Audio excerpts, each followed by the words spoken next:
उत्तर प्रदेश की राजधानी लखनऊ, वही लखनऊ जो खुद को हाईटेक कहता है, वही लखनऊ जहां पर कानून व्यवस्था की ढाल चमकती है। लेकिन उसी लखनऊ में जब हमारे सुदर्शन न्यूज के वीडियो जर्नलिस्ट पर जानलेवा हमला हो जाता है तो पुलिस सभी आरोपियों को पकड़ने में असफल नजर आती है। हमला क्यों हुआ, किन लोगों ने किया, इसके पीछे की साजिश की गुत्थी सुलझाने में पुलिस नाकाम रहती है। वास्तव में सुदर्शन न्यूज के कैमरामैन को घर से बुलाकर हमला किया गया, गले में तार कसकर हत्या की कोशिश की गई।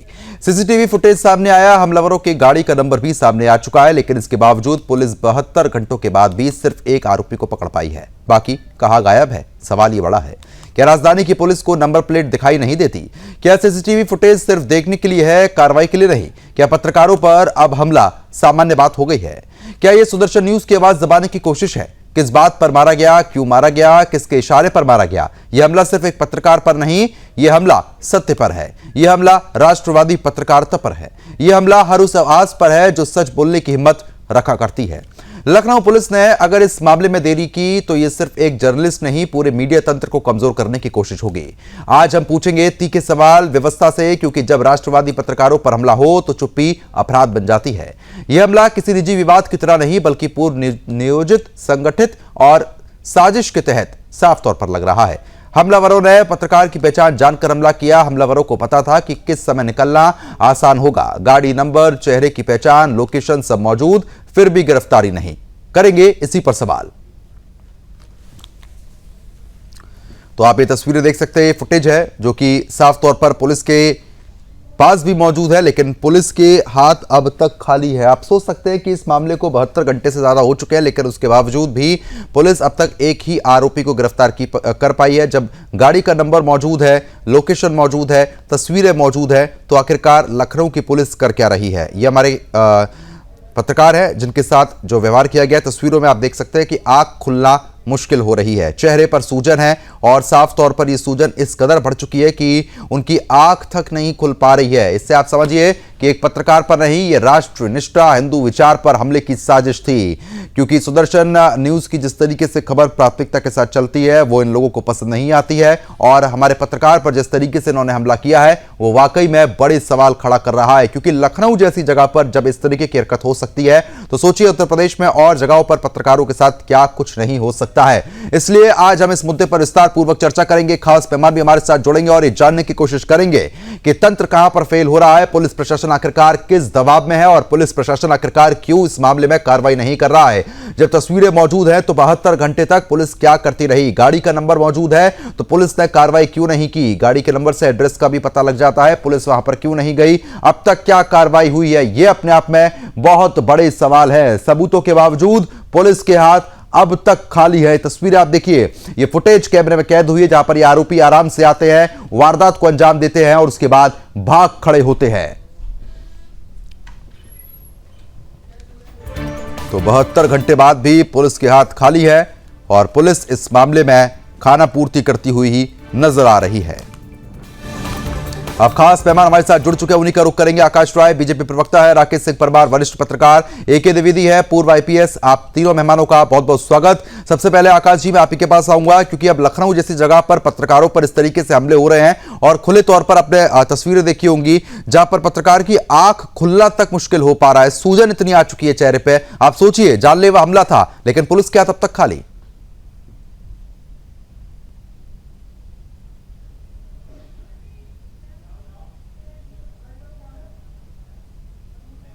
आकाश जी आपकी आवाज नहीं पहुंच पा रही, एक बार माइक को अनम्यूट कीजिए।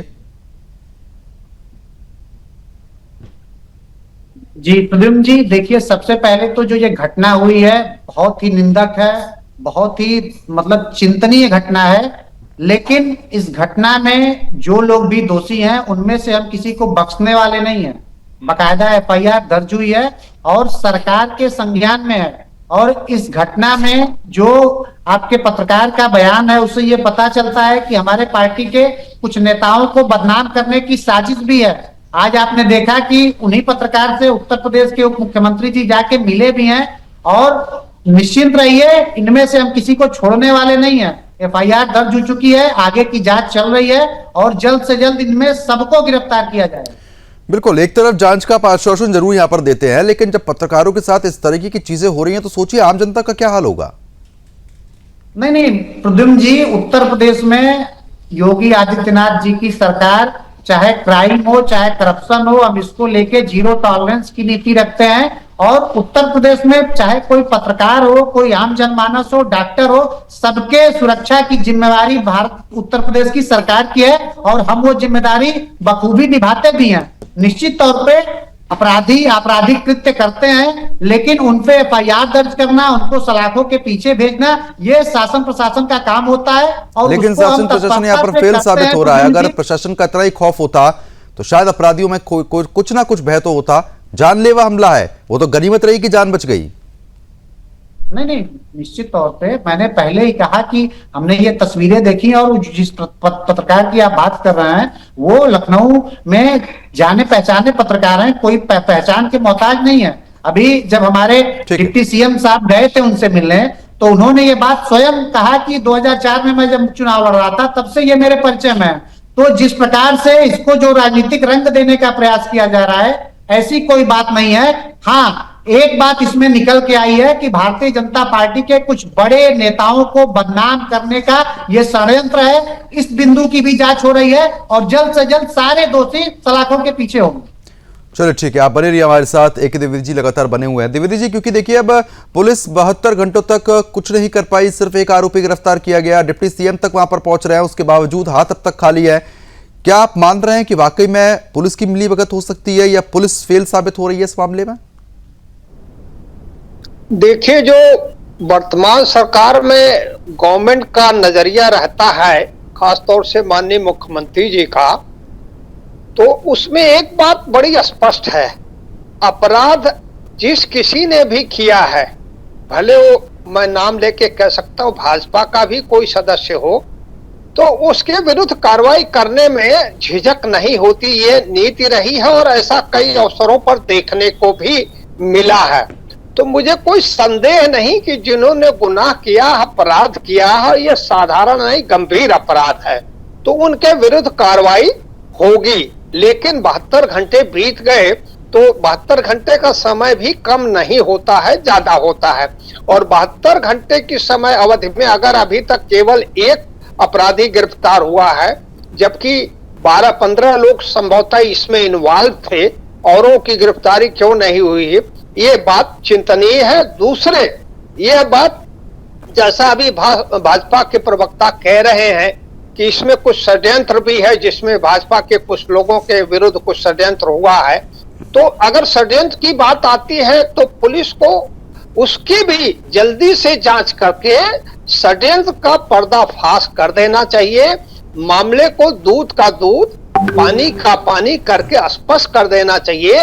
लेकिन इसमें कोई संदेह नहीं है कि इनको मारा पीटा गया है और काफी चोट आई है, तो जिस किसी ने भी मारा, षड्यंत्र को साफ करते हुए गुनाहगारों को पकड़ करके कानून के हवाले कर देना चाहिए। जितने जल्दी होगा पुलिस पर उतना जल्दी विश्वास जनता का, नागरिकों का होगा।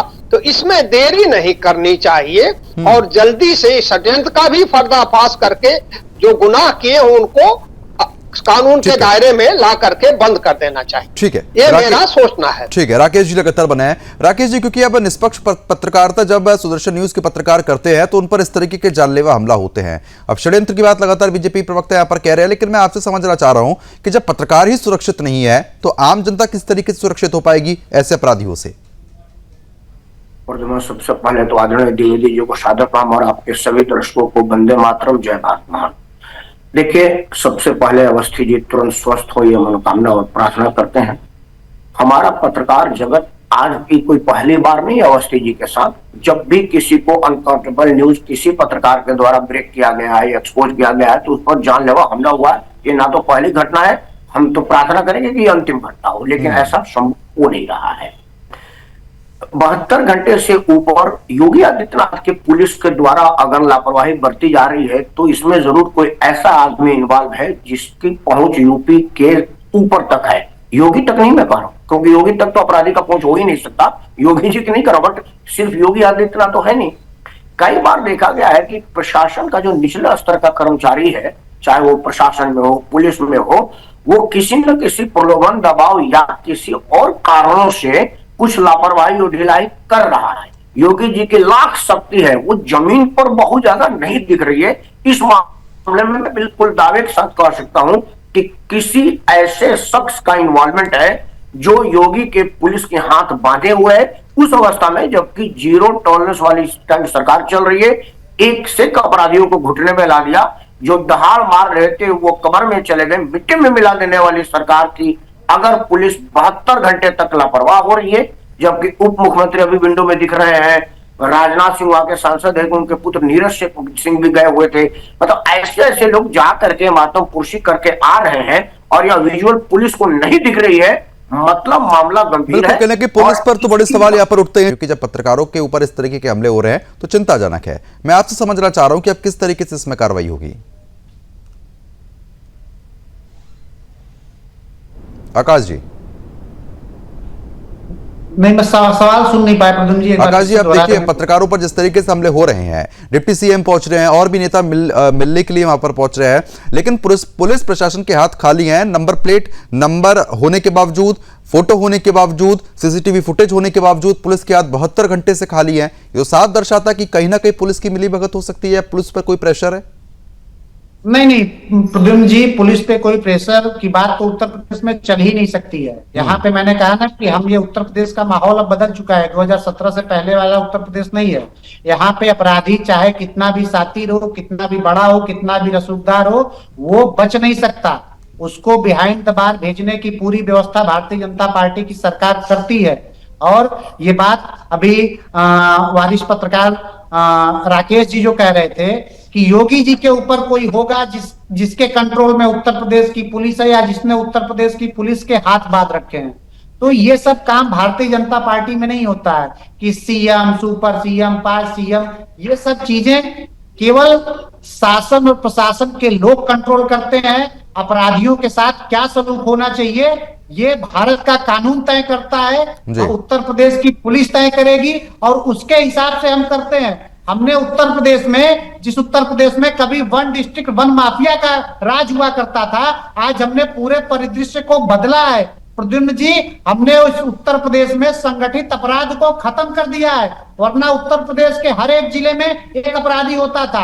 आप पूर्वांचल में चले जाइए तो कहीं मुख्तार अंसारी है, तो कहीं अतीक अहमद है, तो कहीं आजम खान है, तो कहीं मुकीम काला है। इस प्रकार के दर्जनों लोग होते थे जो पूरा सिंडिकेट चलाते थे। हमने उन सबको ध्वस्त करने का काम किया।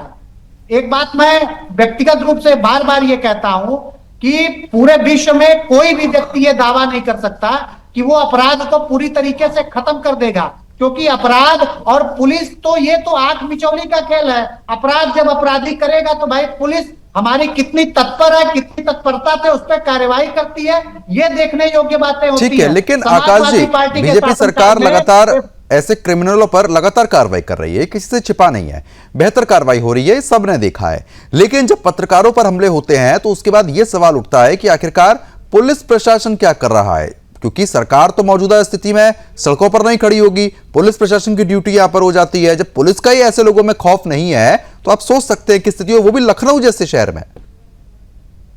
मैं मानता हूं निश्चित तौर पे, मैंने पहले ही कहा जब चर्चा की शुरुआत हुई प्रद्युम्न जी, मैंने तब भी कहा कि बहुत ही निंदनीय और चिंताजनक घटना है। चिंता हमारे लिए है कि एक माने जाने पत्रकार के साथ ऐसी घटना कैसे हो सकती है।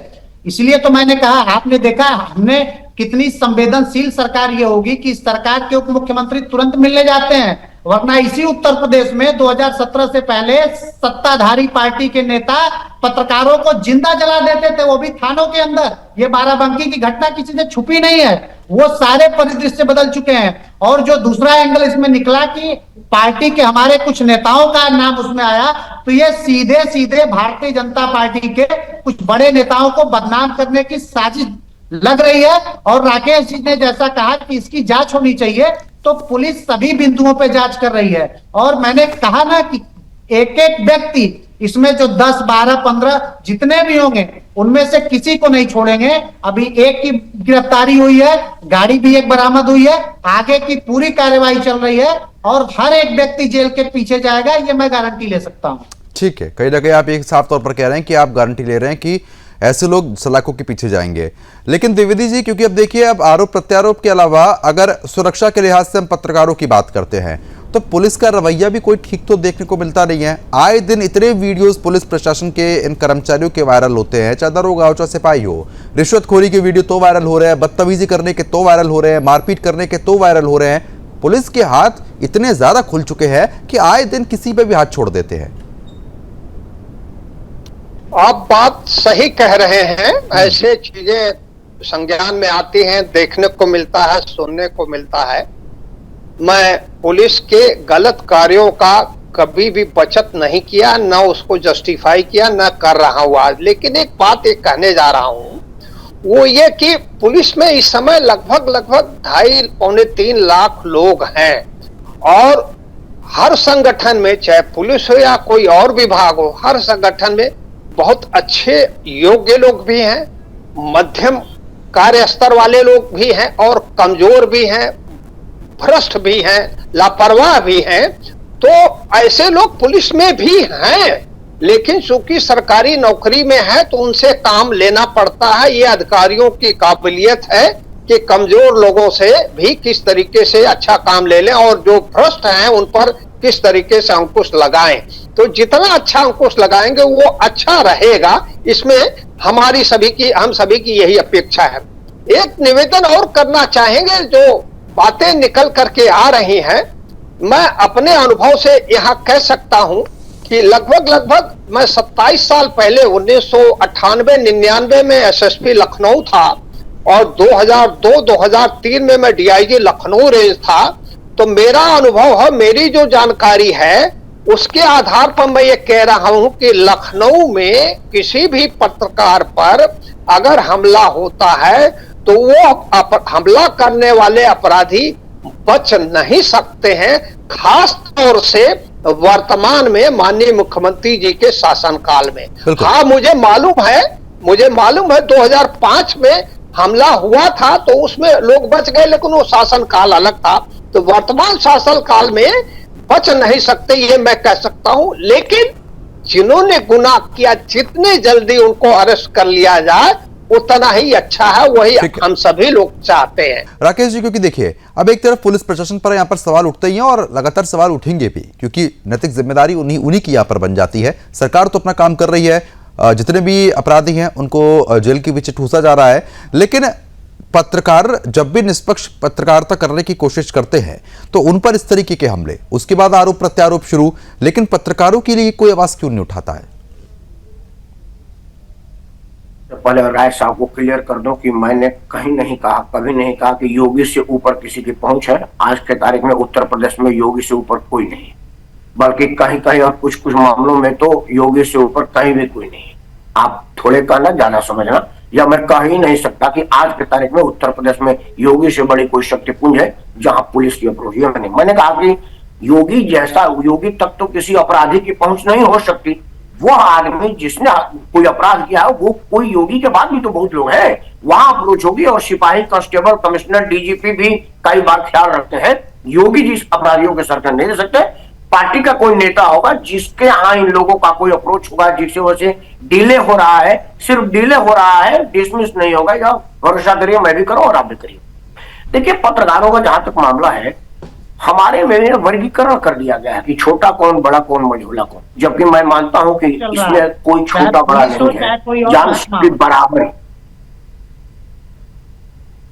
ऐसा कुछ कह रहे थे आपने जो बात कही राकेश जी, आपने कहा ना कि आप, चलिए मैं आपकी बात मान लेता हूं, आपने ये नहीं कहा कि उनसे ऊपर नहीं कोई है, लेकिन कहीं ना कहीं ये बात आपने कही ना कि उनके कंट्रोल में नहीं है। इसका मतलब उत्तर प्रदेश के मुखिया, मैंने कहा कि अपराधी जरूर ऐसे अप्रोच में है, कोई महकमा हो, सब कुछ उनके वेल कंट्रोल में है और जैसे वो चाहते हैं वैसे ही सब कुछ होता है। उत्तर प्रदेश की पुलिस योगी आदित्यनाथ जी के ही वेल कंट्रोल में है। किसी दूसरे नेता और किसी के चक्कर में पड़ने की आवश्यकता नहीं है। उत्तर प्रदेश में वही होगा जो उत्तर प्रदेश के मुखिया जी चाहते हैं।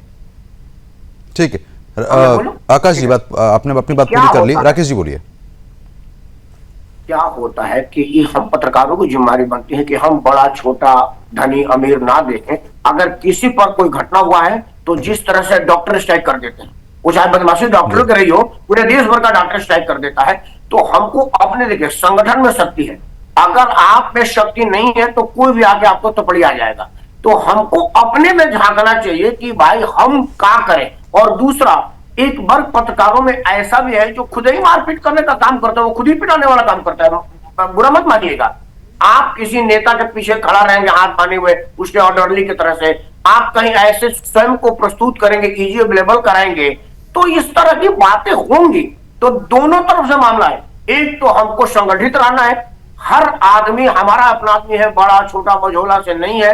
अगर वो गलत भी है तो उसको हम अंदर देखेंगे, अपने से कहेंगे कि देख तेरी ये गलती है, तो ऐसा ना कर। लेकिन अगर किसी ने उस पर हाथ उठाया तो हम सब लोगों की जिम्मेवारी बनती है कि हम उसके साथ खड़े हो जाए, चाहे हमको टूल डाउन करना पड़े। बिल्कुल, ये बेहतर बात आपने यहाँ पर कही। मैं बिल्कुल सहमत हूँ राकेश जी इस बात से कि जब भी किसी वकील के ऊपर हाथ उठता है तो सारे वकील स्ट्राइक कर देते हैं, डॉक्टर के ऊपर हाथ उठता है तो डॉक्टर स्ट्राइक कर देते हैं, लेकिन किसी पत्रकार पर हमला होता है तो सारे पत्रकार आवाज नहीं उठाते। ये वाकई में बहुत सोचने का विषय है कि पत्रकारों तो में अगर एकता नहीं होगी तो ये स्थिति लगातार आगे भी देखने को मिल सकती है। बहरहाल बीजेपी प्रवक्ता लगातार बने आकाश जी, ठीक है, आप लगातार काम कर रहे हैं, लगातार कार्रवाइयां हो रही हैं, लेकिन अगर पत्रकारों पर ऐसे हमले होंगे ना तो पत्रकारों की भी जो निष्ठा है वो यहाँ पर टूटेगी और सच को दिखाने के लिए कहीं ना कहीं उनके मन में भी स्वाभाविक है कि डर आएगा कि अगर सच दिखाया जाएगा, सुदर्शन न्यूज़ 16 पीछे कभी हटा है ना कभी हटेगा, लेकिन जो और पत्रकार ग्राउंड जीरो पर काम कर रहे हैं उनके मन में यह आएगा कि अगर हम कुछ सच दिखाएंगे तो कोई हम पर इस तरीके के हमले ना हो जाए। इस पर आपको जरूर सोचना चाहिए।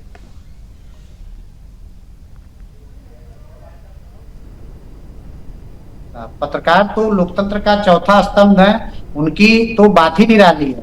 लेकिन मैं एक सामान्य जनमानस की भी बात कर रहा हूं कि सभी लोग अपनी बात कहने के लिए स्वतंत्र हैं, सच बोलने के लिए स्वतंत्र हैं, इस प्रदेश की देश की सच्चाई दिखाने के लिए स्वतंत्र हैं।